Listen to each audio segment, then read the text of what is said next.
Olá a todos do canal Terror da Meia-Noite. Sou um inscrito aqui do canal. Meu nome é Alexandre Silva e gostaria de compartilhar com vocês o meu relato de terror. Quando eu tinha com meus 40 anos de idade, pensei ter visto de tudo neste mundo sombrio que habita entre as páginas dos meus livros e nos cantos mais obscuros da mente humana. No entanto, o que vivenciei na última Semana Santa ultrapassou todos os limites do macabro. Tudo começou quando decidi passar a Semana Santa em uma vila remota nas montanhas. Estava em busca de inspiração para meu próximo livro, e a atmosfera isolada e misteriosa do local parecia perfeita para isso. A vila era habitada por poucas pessoas, todas elas guardando segredos obscuros que eu mal podia imaginar. Logo na Sexta-feira Santa, enquanto caminhava pelas ruas desertas, deparei-me com uma pequena capela abandonada, coberta por musgo e sombras. Intrigado, decidi explorar seu interior decadente. Ao entrar, fui envolvido por uma sensação de frio intenso, como se o próprio mal estivesse ali à espreita. No altar, deparei-me com uma estátua sinistra de um cordeiro crucificado. Sua expressão de dor e agonia parecia quase viva. Em volta, velas acesas lançavam sombras dançantes pelas paredes sujas de mofo. Foi então que ouvi um murmúrio vindo do confessionário ao lado do altar. Curioso e ao mesmo tempo apreensivo, aproximei-me lentamente do confessionário e pude ouvir claramente uma voz rouca sussurrando palavras incompreensíveis.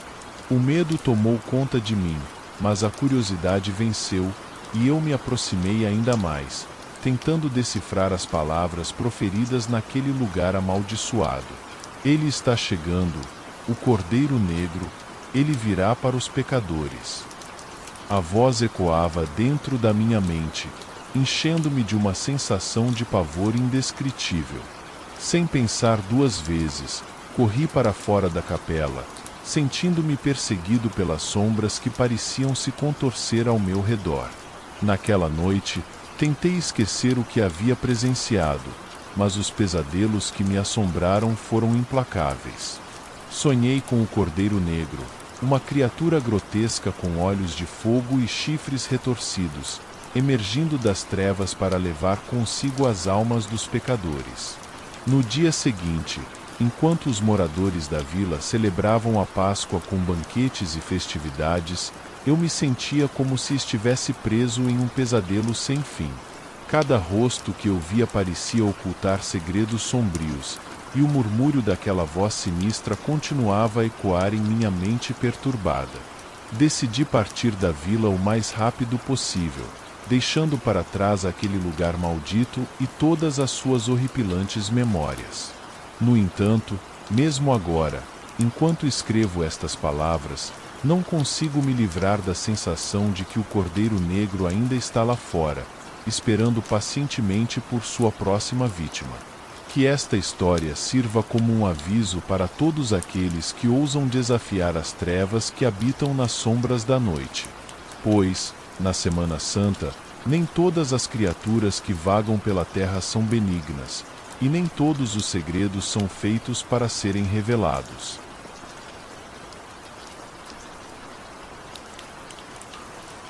Boa noite a todos que estão lendo este relato. Bem sem enrolação, com meus 36 anos, mantenho uma memória que me assombra desde a adolescência, uma experiência que vivi em uma Sexta-feira Santa na chácara dos meus pais. Apesar de terem se passado tantos anos, o terror daquele dia ainda está fresco em minha mente, como se tivesse acontecido ontem. Era uma tarde tranquila, o sol se pondo no horizonte e o ar fresco da primavera preenchia o ambiente. Eu estava na chácara com minha família, aproveitando o feriado prolongado. Enquanto os adultos preparavam o jantar na casa, eu e meu irmão decidimos explorar os arredores da propriedade. Caminhamos pela trilha que levava à parte mais isolada da chácara, cercada por uma densa floresta. O silêncio da natureza era quase palpável, apenas interrompido pelo som suave dos pássaros e do vento nas folhas das árvores. Foi então que avistamos algo estranho entre as árvores. Uma pequena clareira iluminada pelos últimos raios de sol. Curiosos, nos aproximamos e o que vimos nos deixou gelados.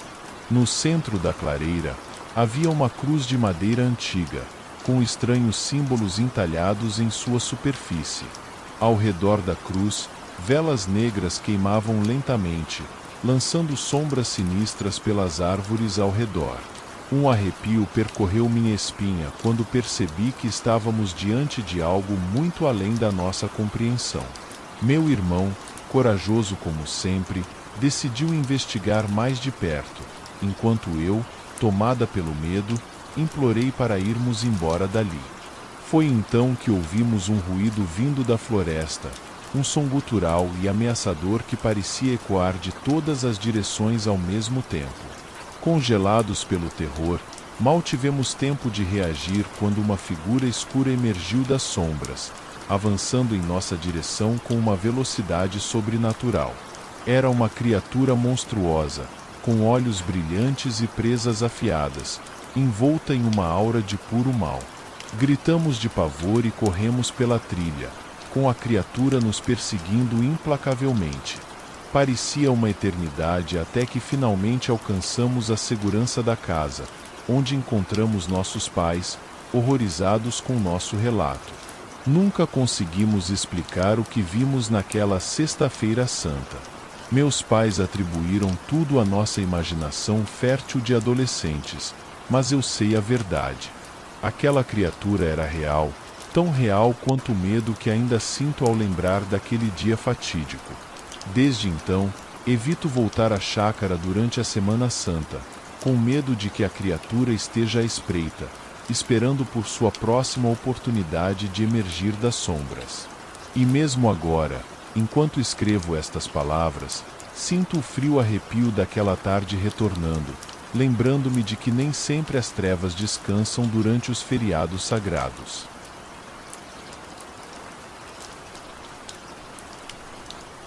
Dizem que o sobrenatural não existe, mas eu digo o contrário, ele é real e estou aqui para contar para vocês a minha experiência traumática, é a história que marcou minha adolescência de forma indelével. Na Sexta-feira Santa, quando eu tinha apenas 15 anos, eu e minha irmã mais nova, Sofia, decidimos passar o feriado no sítio dos nossos avós. O que começou como uma escapada divertida logo se transformou em uma experiência aterrorizante que mudaria nossas vidas para sempre. Chegamos ao sítio no final da tarde, e meus avós nos receberam calorosamente antes de partir para a cidade vizinha para passar a noite com parentes. Ficamos empolgados com a perspectiva de passar a noite sozinhos, imaginando todas as aventuras que teríamos naquele lugar isolado. No entanto, à medida que a noite caía sobre o sítio, uma atmosfera sinistra começou a pairar no ar. As sombras se alongavam, e o vento sussurrava entre as árvores, como se estivesse tentando nos contar segredos sombrios. Ignorando nossos instintos de alerta, decidimos explorar o sítio, curiosos e despreocupados como só adolescentes podem ser.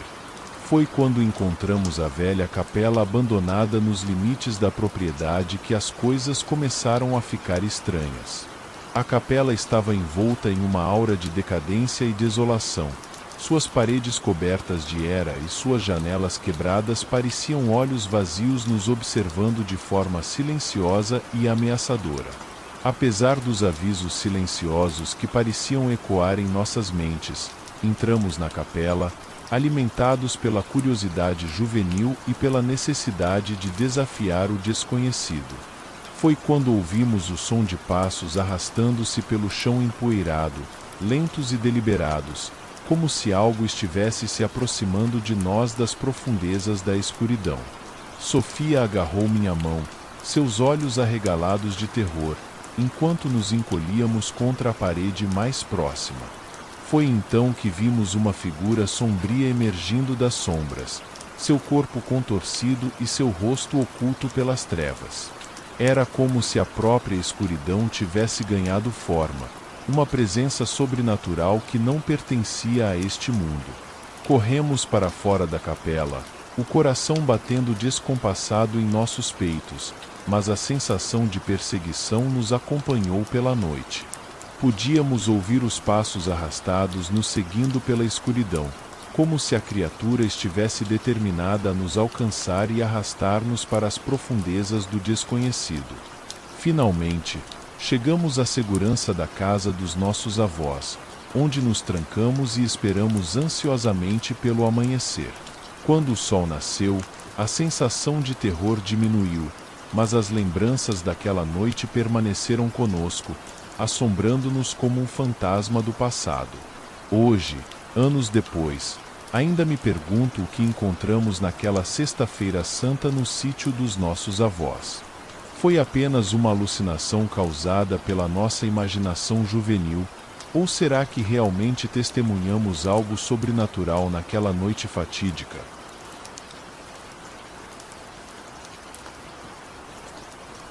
Boa noite a todos. Já acompanho o canal há muito tempo. A verdade é que sempre me surpreendo com as histórias da comunidade, então decidi compartilhar o meu relato com todos vocês.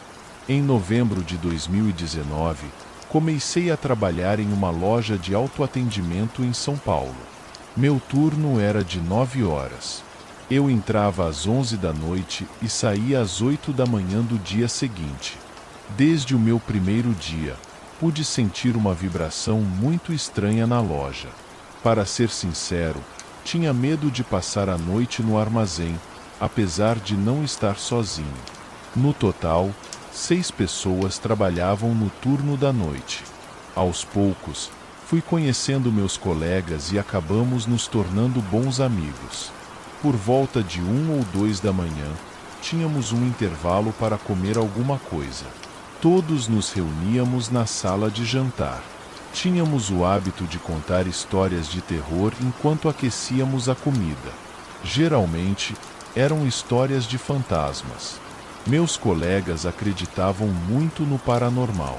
Todos tinham experiências com aparições. O responsável pelo turno nos contou que, na loja, especificamente na área de cremeria, uma criança apareceu. Alguns colegas meus ouviram o choro de uma mulher e até viram a sombra daquela criança caminhando no meio da rua. Durante um mês, tudo correu normalmente naquele turno. Colocamos música nos alto-falantes para aliviar o clima. Por sua vez, aumentamos o volume para não ouvir os gritos daquela mulher que, segundo nós, era a mãe da criança.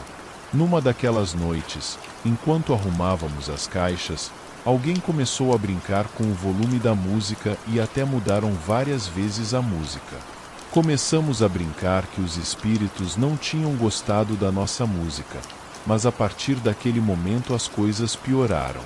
Começamos a ver sombras passando pelos corredores. Eles jogavam coisas na gente quando éramos descuidados, como se quisessem nos bater e nos machucar. Várias vezes pedimos ao gerente que nos deixasse ver o que as câmeras de segurança haviam capturado, mas ele sempre recusou. Quando a pandemia começou, muitas coisas mudaram no meu trabalho. Para começar, não saímos mais para comer todos juntos. Tivemos que sair um por um para evitar o contágio. Uma noite, quando Sérgio, um dos meus colegas, voltou da hora do almoço, nos contou que na vinícola se ouvia uma voz pedindo ajuda. Não como antes, não uma voz que era escutada e desaparecia. Não. A voz não ficou calada. A voz de uma mulher batia desesperadamente nas paredes e pedia para ser solta. Como contexto, devo dizer que esse armazém estava sempre trancado e lá guardávamos alguns medicamentos e produtos controlados que eram muito caros. Mas na verdade era. Pudemos ouvir de alguma forma que havia alguém dentro do porão. Todos pudemos ouvir como ele batia o corpo contra as paredes, e ele também batia na porta por dentro, esperando que a abríssemos. Os ruídos que ele fazia ficavam cada vez mais altos. Essa mulher estava conseguindo e, mesmo assim, pela janela da porta, pudemos perceber que não havia absolutamente ninguém lá dentro. Nas semanas seguintes, aqueles barulhos não pararam. Seus gritos, seus apelos, tornaram-se cada vez mais intensos. Tornaram-se uma ocorrência cotidiana.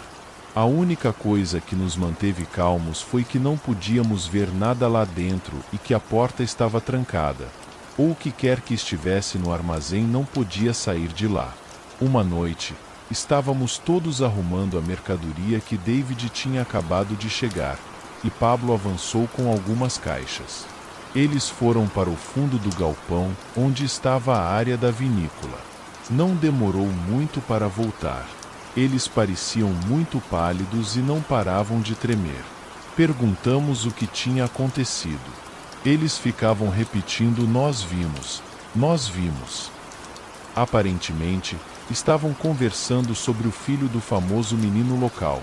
Disseram que ele havia passado por eles a poucos metros de distância, que estava correndo pelos corredores e que parecia que estava brincando, que parecia uma criança de verdade. Quando ele percebeu que meus companheiros o tinham visto, apenas correu para se esconder atrás dos refrigeradores. Todos fomos ver o que acontecia. Para este momento, já acreditávamos que tudo o que acontecia ali era possível, mas por sorte não vimos ninguém. Durante dias, todos ficamos com medo de que ele nos aparecesse também, de que já não fossem apenas os gritos daquela mulher o que tornava mais difícil nossos turnos de trabalho. Uma noite, perto das 2 da manhã, saí para minha hora de comida. Eu estava tão cansado que preferi utilizar esse tempo para tirar uma soneca. A sala de jantar era muito pequena e mal cabiam algumas mesas. Apaguei a luz e fechei a porta para que ninguém pudesse me incomodar. Acionei o alarme e adormeci lentamente. De repente, fui acordado pelo som de risadas. Tenho certeza que ouvi a voz de um homem. O som veio do outro lado da porta. Eu não queria olhar para fora. Tentei voltar a dormir, mas naquele momento senti alguém tocar minha perna direita. Era uma mão pequena. Sua pele estava diferente. Parecia que estava queimando. Levantei-me o mais assustado que pude. Saí da sala de jantar alguns minutos depois. Verifiquei minha perna e ela tinha uma mancha vermelha como se alguém tivesse me batido com muita força. Não contei nada aos meus colegas para não assustá-los. Algumas semanas depois, ouvi um amigo do trabalho dizer que também sentiu o toque de mãozinhas. Mas ele foi nos ombros. Lá tinha uma marca vermelha idêntica à que tinha ficado na minha perna. Alguns dias depois, nos mudaram para o turno diurno. Começamos a ouvir as reclamações dos novos funcionários do turno noturno. Tornou-se cada vez mais pesado devido à presença desses dois seres. Pedi demissão alguns meses depois e agora não tenho mais contato com os amigos que fiz lá. Muito em breve, espero entrar no exército. Talvez enquanto estiver lá, eu tenha outro encontro paranormal. Ouvi muitas histórias de soldados que estão nesse programa e, bem, se sei de alguma coisa, é que tenho a sensibilidade de vê-los. Qualquer coisa que direi a vocês. Enquanto isso, continuarei ouvindo os relatos do canal. Olá, aqui e o Terror da Meia-Noite. Se você tem histórias assustadoras e quer compartilhá-las com a gente, por favor mande os relatos para o e-mail que está na descrição do vídeo ou nos comentários. E espero que tenha gostado dos vídeos de hoje, e até o próximo vídeo.